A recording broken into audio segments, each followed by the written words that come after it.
ہمارے خلاف یہ کریک ڈاؤن اور یہ ساری باتیں کیوں ہوئی؟ میں آپ کو بتاتا ہوں، ان غلاموں کا یہ مسلک ہے کہ ناقص ہے کتاب کہ سکھاتی نہیں مسلمان کو غلامی کے آداب۔ ان غلاموں کا یہ مسلک ہے کہ یہ پھر کیوں اٹھ کھڑے ہوئے؟ میری تقریر جرم ہی یہ ہے کہ میں کہتا ہوں صلاح الدین آیا، نور الدین آیا، شہاب الدین محمد غوری آیا، پھر محمد بن قاسم آیا، پھر طارق بن زیاد آیا، پھر یوسف بن تاشفین آیا، پھر شیر شاہ سوری آیا، پھر التمش آیا، پھر اورنگزیب عالمگیر آیا۔ میں یہی جرم ہے، یہ جرم ہے ہمارا۔ وہ کہتے ہیں، یہ کہتا ہے پھر آیا، ہم نے تو ان کو سلا دیا تھا۔ نہیں نہیں نہیں نہیں، اسلام تو بالکل امن کا درس دیتا ہے، اسلام تو کسی کو کہتا ہی کچھ نہیں ہے۔ میں وہ کہتا ہوں شہاب الدین آیا جس نے یہاں اسلامی سلطنت کی بنیاد رکھی، اور کہتے ہیں نور الدین آیا جو مصر سے چل کر مدینہ منورہ آیا، جو صلاح الدین آیا جو نہ کعبہ معظمہ دیکھ سکا، نہ در رسول پر حاضری دے سکا۔ ہاں، صلاح الدین ایوبی نہ حج کر سکا نہ عمرہ کر سکا، لیکن قیامت تک نام اس کا زندہ ہے کہ نہیں ہے؟ یہ اصل درد ہے میری تقریروں کے۔ ہاں ماشاءاللہ سے تھوڑا ہی بات ہوتی ہے، بات تو ہے جس میں دھوں کٹ دے، اگلے دھوں کٹ دے۔ ہاں جی، توجہ، بات ایسی ہو کہ دوسرے کا جناب اور پتا اور جناب کلیجہ پانی پانی ہو جائے، یہ ہوئی نا بات۔ ایسے اسلام اوپر آئے گا، یوں کرنے سے اسلام اوپر نہیں آئے گا۔ ساری زندگی آپ یوں کرتے رہیں، یوں تو وہ کہیں گے نہیں برما کی زندہ بچیوں کے کباب بنائے گئے، وہاں یوں کیا کہ کوئی نہیں بولا۔ کیوں نہیں بولے؟ تمہاری ڈیوٹی نہیں تھی؟ والمؤمن من المؤمنین کالراس من الجسد اذا اشتکا تداعی علیہ سائر جسدہ۔ یہ غزوہ احد شریف کا خطبہ مبارک کے آخری الفاظ ہے۔ میرے آقا نے فرمایا ایک مومن کی مثال باقی ساری دنیا کے مسلمانوں کے ساتھ ایسے ہے جیسے سر کا تعلق جسم کے ساتھ ہے۔ فرمایا جب سر جو ہے بے قرار ہو جائے تو پورا جسم بے قرار ہو جاتا ہے۔ بتاؤ، زندہ بچیوں کے کباب برما کے بنائے گئے، کوئی نہیں بولا۔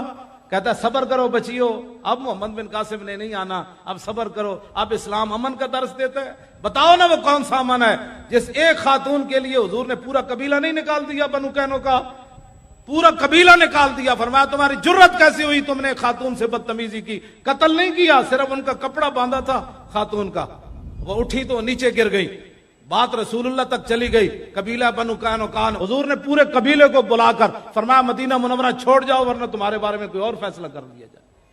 ہم نے جن کا اسوہ حسنہ پڑھا وہ تو یہ ہے، علیکم بسنتی وسنت الخلفاء الراشدین تو پہلے خلیفے کا خطبہ کیا ہے؟ یہی ہماری سیاست ہے۔ سنو ذرا صدیق اکبر کیا خطبہ پہلا ارشاد فرماتے ہیں۔ جن کو لفظ خاتم النبیین پڑھنا نہ آئے، کل واللہ پڑھنی نہ آئے، ان کو کیا پتا ہے صدیق اکبر نے پہلا خطبہ کیسا ارشاد فرمایا؟ ان کو کیا پتا حضور نے حجۃ الوداع کا خطبہ کیا بیان فرمایا؟ علماء سے میری یہ گزارش ہے، خدا کے لیے آپ کو جو کہتا ہے نا یہ آپ مسجد میں سیاست نہ بیان کریں تو کم از کم حضور کے خطبے تو بیان کریں۔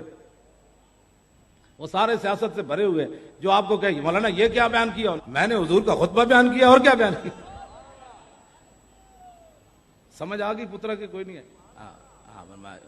اعتراض کرنے والے بچہ تو بک بک کر رہا، یہ حضور کا خطبہ مبارک ہے جو بین الاقوامی، کیوں جی میں حضور نے بین الاقوامی قوانین دیے اس خطبے میں۔ حجۃ الوداع کا خطبہ سارے یاد کرو، جتنے کوئی بڑھ بڑھ کرے انہوں نے یا ایھا الناس انی لا ارانی وایاکم نجتمع فی ھذا المجلس ابدا ان دماءکم واموالکم واعراضکم حرام علیکم کحرمت یومکم ھذا فی بلدکم ھذا فی شہرکم ھذا وستلقون ربکم فیسألکم عن اعمالکم الا فلا ترجعوا بعدی ضلالا یضرب بعضکم رقاب بعض الا کل شیء من امر الجاہلیۃ تحت قدمی موضوع۔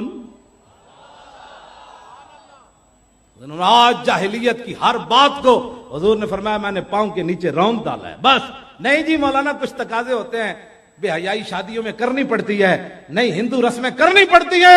حضور نے فرمایا لا کل شیء من امر الجاہلیت تحت قدمی موضوع، فرمایا جاہلیت کی ہر رسم کو، ہر بات کو میں نے اپنے دونوں پاؤں کے نیچے مسل ڈالا ہے، قیامت تک جاہلیت کی بات میری امت نہیں کرے گی۔ یہ تو بیان کرے نا کم از کم۔ وَدِمَاءُ الْجَاهِلِيَّةِ مَوْضُوعَةٌ وَأَوَّلُ دِمَنْ أَدَوْ مِنْ دِمَائِنَا دِمَا بْنُ الرَّبِيَّةَ بْنِ الْحَارِثِ كَانَ مُسْتَرْدِيًا فِي بَنِي سَعْدٍ فَقَتَلَهُ ذَيْلٌ، فرمایا جاہلیت کے سارے خون قتل و غارت کو آج میں ختم کر رہا ہوں، سب سے پہلے اپنے خاندان کا خون معاف کر رہا ہوں۔ یہ وہ اچھل اچھل کے ممبروں پر سنائے نا کہ ہمارے آقا و مولا نے یہ قانون دیا، ہم نے ایسے زندہ رہنا ہے۔ وربل جاہلیت موضوع، فرمایا جاہلیت کے سارے سود آج میں ختم کر رہا ہوں۔